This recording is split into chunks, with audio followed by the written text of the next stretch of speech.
7 तारीख को जो हमला हुआ था उसमें टोटल 21 टारगेट थे जो पहले टेररिस्ट वाले हमको स्ट्राइक करने थे। 2 टारगेट इंडियन एयरफोर्स को मिले और बाकी 7 टारगेट जो थे वो इंडियन आर्मी ने कोऑर्डिनेशन के साथ किए थे। परंतु 2 टारगेट्स मुरीद के और भावलपुर जो एक्चुअली गहराई में थे, उनके ऊपर जो हमला किया गया वो इंडियन एयरफोर्स ने किया। और वो खतरनाक हमले थे क्योंकि ऑब्वियसली डिस्टेंस के ऊपर डिपेंड करता है। आपको अंदर जाना पड़ेगा, आप अंदर जाएंगे तो पाकिस्तान एयरफोर्स तैयार है आपके लिए, पाकिस्तानी आर्मी तैयार है आपके लिए। ऑपरेशन सिंदूर की सबसे खूबसूरत बात जो सारी दुनिया इस समय अप्रिशिएट कर रही है और मैं as a tactician, as a strategist बहुत अप्रिशिएट करता हूं, वो कि बिल्कुल सही लेवल पे जाके उसको खत्म किया गया, जहां पाकिस्तान को मेरे विचार से सबसे ज्यादा दर्द हुआ।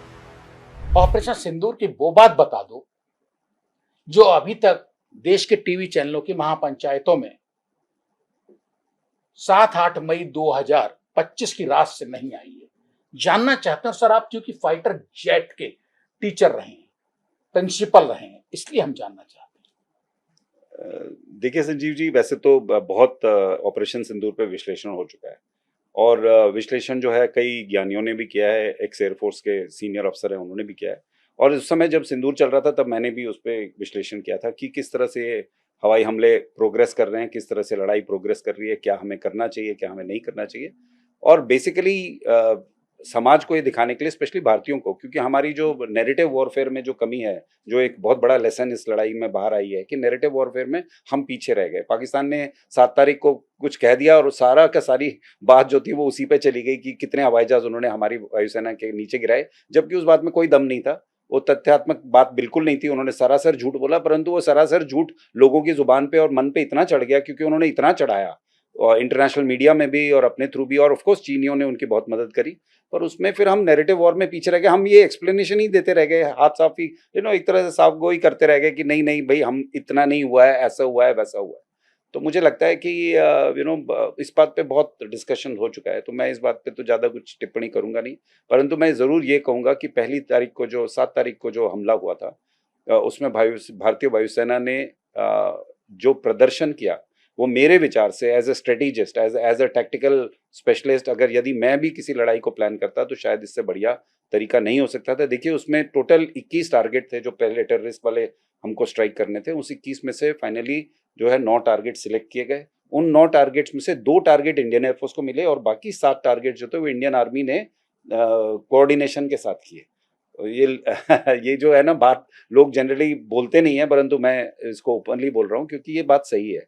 और जो इंडियन आर्मी से कहने का मतलब है कि जो हमारे लॉइटरिंग म्यूनिशंस थे, लॉइटरिंग ड्रोन्स, तो ड्रोन्स से उन पे हमला किया गया, ड्रोन्स और शॉर्ट रेंज म्यूनिशंस पे। यानी क्योंकि वो डिस्टेंस जो था टारगेट्स का 30 किलोमीटर से ज्यादा नहीं था, तो हमारी वो आर्मी के लॉन्ग रेंज म्यूनिशन के रीच में थे। ऐसा नहीं था कि बहुत ज्यादा दूर थे। परंतु 2 टारगेट्स मुरीद के और भावलपुर जो एक्चुअली गहराई में थे, उनके ऊपर जो हमला किया गया वो इंडियन एयरफोर्स ने किया। और वो खतरनाक हमले थे क्योंकि ऑब्वियसली डिस्टेंस के ऊपर डिपेंड करता है। आपको अंदर जाना पड़ेगा, आप अंदर जाएंगे तो पाकिस्तान एयरफोर्स तैयार है आपके लिए, पाकिस्तानी आर्मी तैयार है आपके लिए, तो ऑब्वियसली आपके ऊपर ज्यादा हमला हो सकता है। अपने बाउंड्री में खड़े रह के हथियार फेंकने एक अलग बात है, और दूसरे के देश में जाके जो है एक्टिवली अपना हथियार चलाना वो अलग बात है। तो भारतीय वायुसेना ने वो किया। तो 2 जो स्ट्राइक्स हुए थे, दोनों जो एलईटी और जेईएम के बड़े अड्डों पे थे, वो दोनों बहुत सक्सेसफुल रहे और आपने फोटोग्राफ्स तो देखी है। आपने सर बताया कि भारतीय वायुसेना ने मुरीद के और बहावलपुर ये 2 अटैक किए थे, बहुत टारगेटेड थे, सटीक बैठे। बिल्कुल। बाकी जो 9 में से बचे वो थे 7 जो भारतीय थल सेना ने इसलिए हाथ में लिए थे कि वो उसकी रेंज में आ रहे थे। बिल्कुल छोटी दूरी की, 30 किलोमीटर की, 30 किलोमीटर तक। तो सर ये क्या तय कर दिया जाता है, अगर हम ऊपर से गिराते, वायुसेना हमारी इस्तेमाल करती है अपना, तो क्या ज्यादा आसपास का इलाका तबाह हो सकता था, इसलिए हमारी फौज इस्तेमाल या ताकत बचाई, समय बचाया? देखिए संजीव जी, ये इंटीग्रेटेड वॉरफेयर का जमाना है और मैं ये यही बात करना चाहता हूँ कि पाकिस्तान ने बातें बड़ी बड़ी करी, मल्टी डोमेन वॉरफेयर। उनके वो जो एवीएम औरंगजेब थे, उन्होंने आके बड़ी बड़ी बातें बोली कि टीवी पे आके कि हम मल्टी डोमेन वॉरफेयर, लेकिन मल्टी डोमेन वॉरफेयर का एग्जाम्पल तो हमने दिखाया। 7 तारीख को जो अटैक हुआ, जो पहले अटैक हुए जो 9 टेररिस्ट कैंप्स पे, वो मल्टी डोमेन वॉरफेयर था क्योंकि उसमें इंडियन आर्मी और इंटीग्रेटेड वॉरफेयर था, उसमें इंडियन आर्मी का पूरा रोल था और उसमें इंडियन एयरफोर्स के बहुत सारे एलिमेंट्स भी इन्वॉल्व थे। देखिए जब हम लड़ाई करते हैं अब के जमाने में इंटीग्रेटेड वॉरफेयर में, तब उसमें लड़ाई के ऐसे भाग नहीं किए जाते कि अच्छा तुम ये ले लो हम ये ले लें, ऐसा नहीं होता है। वो सब एक साथ होता है। उसमें ये देखा जाता है कि किस फोर्स की क्या स्पेशलिस्ट एबिलिटी है और उस एबिलिटी में आप किस टारगेट को आराम से ले सकते हैं, यानी आपके लिए कौन सा टारगेट आराम से आसानी से मिलेगा। और दूसरा ये भी देखा जाता है कि उसमें कहीं खतरा तो नहीं है, कहीं ऐसा तो नहीं है कि हम अननेसेसरी एक खतरा अपने ऊपर मोल ले रहे हैं जिसमें दुश्मन हम पे अटैक करते हैं और हमको नुकसान। तो ये एक बैलेंस किया जाता है। इस बैलेंस में यही पाया गया कि जो 30 किलोमीटर से लेस जितने भी टारगेट्स थे जो बॉर्डर के आसपास थे, जिनको इंडियन आर्मी देख सकती थी और जिनको पिन पॉइंट इंटेलिजेंस इनके बारे में हमें पता चल चुकी थी, उनको जो है इंडियन आर्मी के ड्रोन्स और लॉइटरिंग ड्रोन्स देखिए अब तो वो देखते हैं, और वो जो देख रहे हैं हमारे टीवी पे भी आता है, तो हम आराम से उसको टारगेट कर सकते हैं।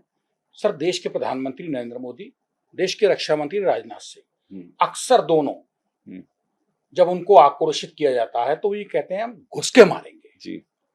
तो क्या भारतीय वायुसेना और भारतीय थल सेना फौज ने ऑपरेशन सिंदूर में जो भी टाइम मिला उसमें घुस के मार लिया? बिल्कुल बिल्कुल, उसके बाद तो आप देखिए 8 9 10 को तो इतना घुस के मारा कि उसके बाद मतलब और घुसने की संभावना यही थी कि हम अफगानिस्तान चले जाते। हमारे वेपन जो थे वो अफगानिस्तान में किसी को लगते। अब जब हम इतना अंदर घुस गए तो फिर आप घुस के मारा में देखिए अब इससे ज्यादा क्या कहें। तो प्रधानमंत्री बिल्कुल सही कहते हैं, और उन्होंने जो बोला, देखिए प्रधानमंत्री से तो हमें बहुत हिम्मत मिलती है, इसमें कोई शक नहीं है। और उनकी एक जो ये जो पॉजिटिव अप्रोच है कि घुस के मारेंगे, इससे डेफिनेटली बहुत सारा मिलता है एक फौजी को कि नहीं, जो काम करना है वो करना है।